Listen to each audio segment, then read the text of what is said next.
आपको क्या लगता है आप यहाँ क्यों आए? और हम लोग इस हवेली के गेट पे उतने उतावले क्यों हैं? मैडम थोड़ा हमारे पॉइंट ऑफ व्यू से सोचिए ना।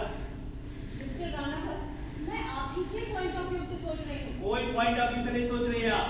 तेवर साहब,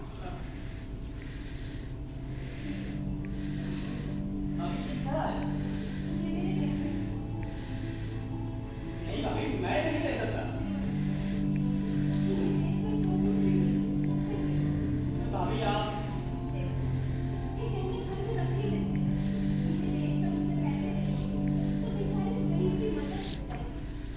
नहीं भाभी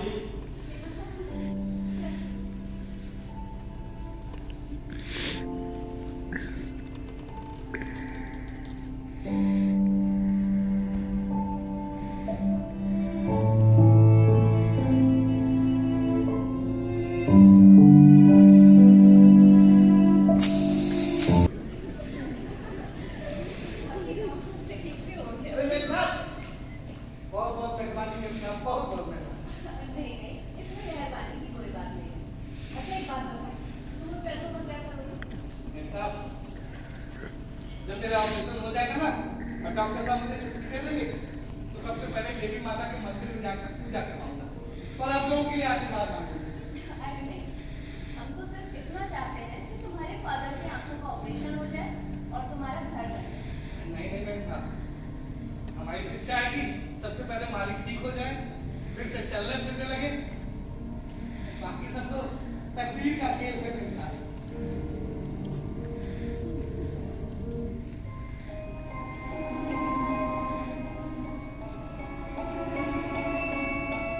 है ना तकदीर का खेल मेरे साथ।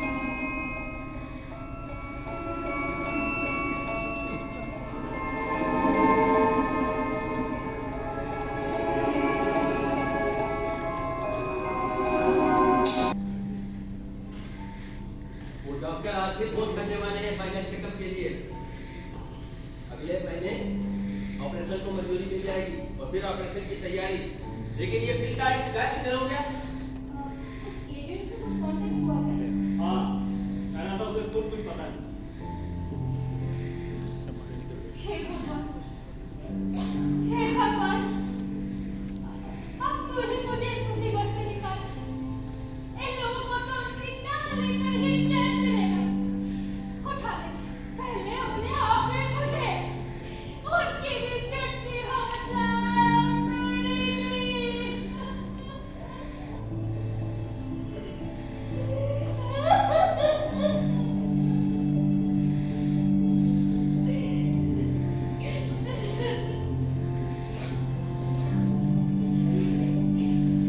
ये सब तेरी वजह से हुआ है। तू ही चाहती थी ना कि इस घर का सत्यानाश हो जाए। मनोज कहेगी, तेरा तो साया भी घर में पड़ने दूंगी। जल्दी कर ले।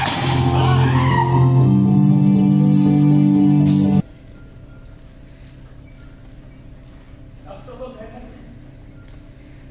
अच्छा समय हाथ से निकलता जा रहा है। डायलिसिस से कॉम्प्लिकेशंस बढ़ रहे हैं। कभी भी इमरजेंसी आ सकती है और उसके बाद ऑपरेशन। लेकिन इस प्रवीण का कुछ भी पता नहीं है। वो एजेंट पूरे 11 लाख रुपए लेकर बैठ गया है और हाथ ऊपर कर कहता है जय जानो थारो काम जाने मैं क्या करूं। अरे किसने कहा था उसे घर के अंदर टकाने के लिए? किसी ने कुछ कह दिया होगा, चला गया। अब इसका जिम्मेदार कौन है? अरे चाचा जी डॉक्टरों को क्या जवाब दे? अरे अब उन संतरों का क्या करे? इतनी सारी संतरे की पेटियां टोकरियां और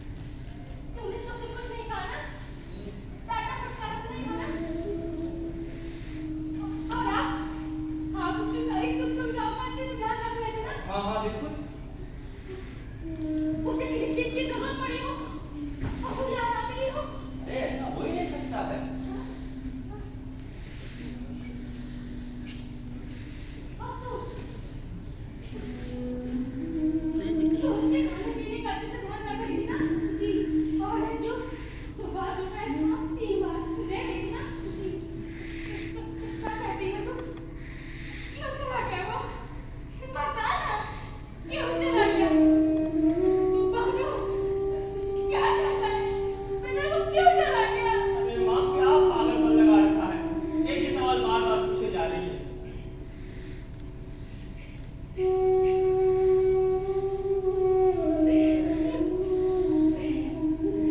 कितना अच्छा इंसान,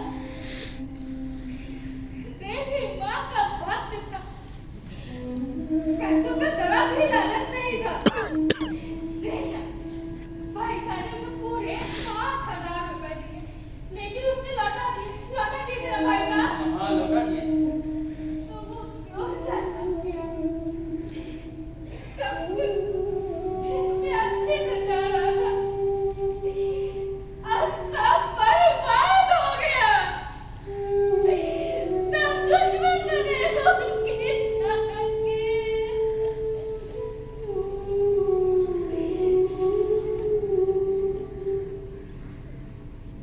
एक बहुत ही रेयर, कॉम्प्लिकेटेड और अनएक्सपेक्टेड सिचुएशन आ गई, जिसके लिए काफी हद तक मैं खुद को ही रिस्पॉन्सिबल मानती हूँ। वो देखो आ गया, वो आ गया। मैं कह रहा था ना कि आ जाएगा, वो आ गया। मैंने क्या हाँ हाँ, मैं कह रहा था कि आ जाएगा, वो आ गया। आ गया, आ गया।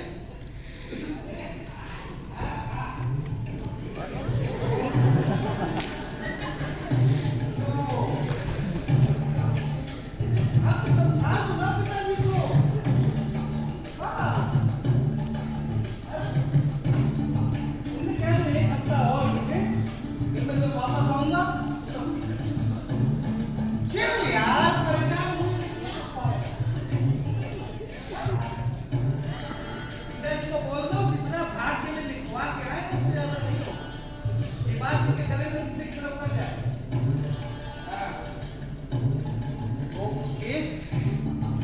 अरे तो कॉल करिए ना भाई। वो तो दिखाया ना नया फोन, वो थोड़ा खाए हुए सेब के निशान वाला। हाँ, उससे कॉल करना। ओके, बस।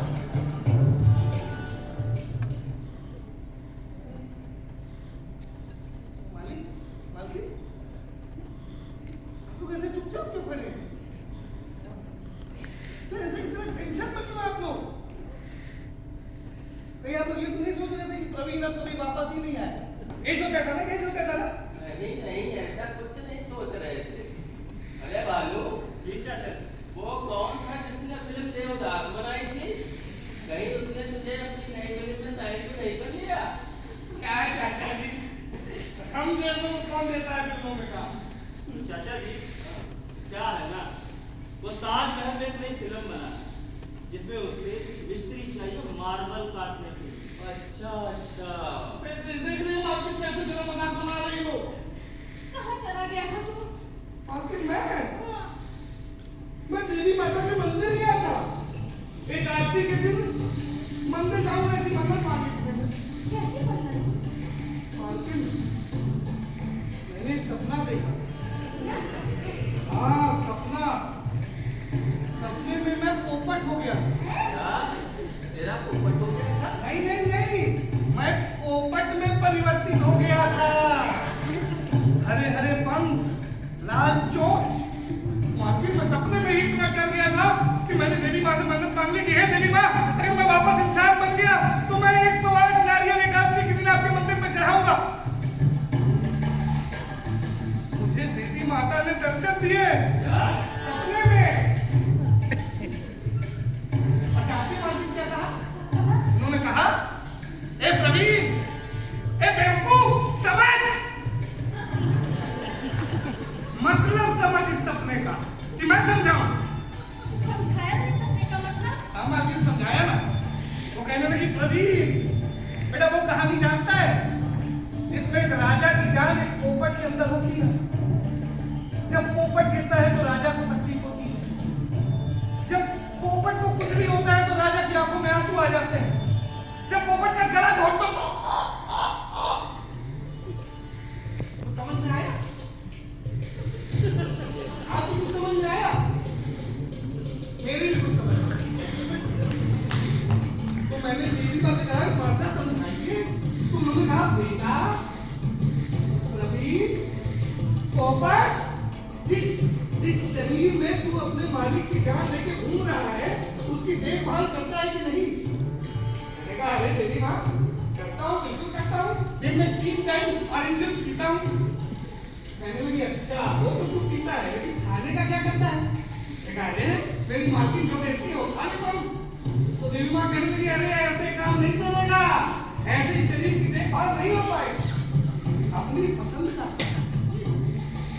मैंने कहा देवी माँ, मैं कोई अपने ससुराल में थोड़ी रहता हूँ कि मेरी पसंद का खाना बना के मिले। तो देवी माँ गुस्सा हो गई, कहने लगी ठीक है तू जाने और तेरा मालिक जा। समझ गया मैं तेरा सपना, बराबर समझ गया। मालकिन इसीलिए आज मैं एकादशी के दिन 108 नारियल मंदिर में चढ़ा के आया हूँ। अच्छा किया। मालकिन थक गया, अपने कमरे में जाकर बहुत परेशान हूँ।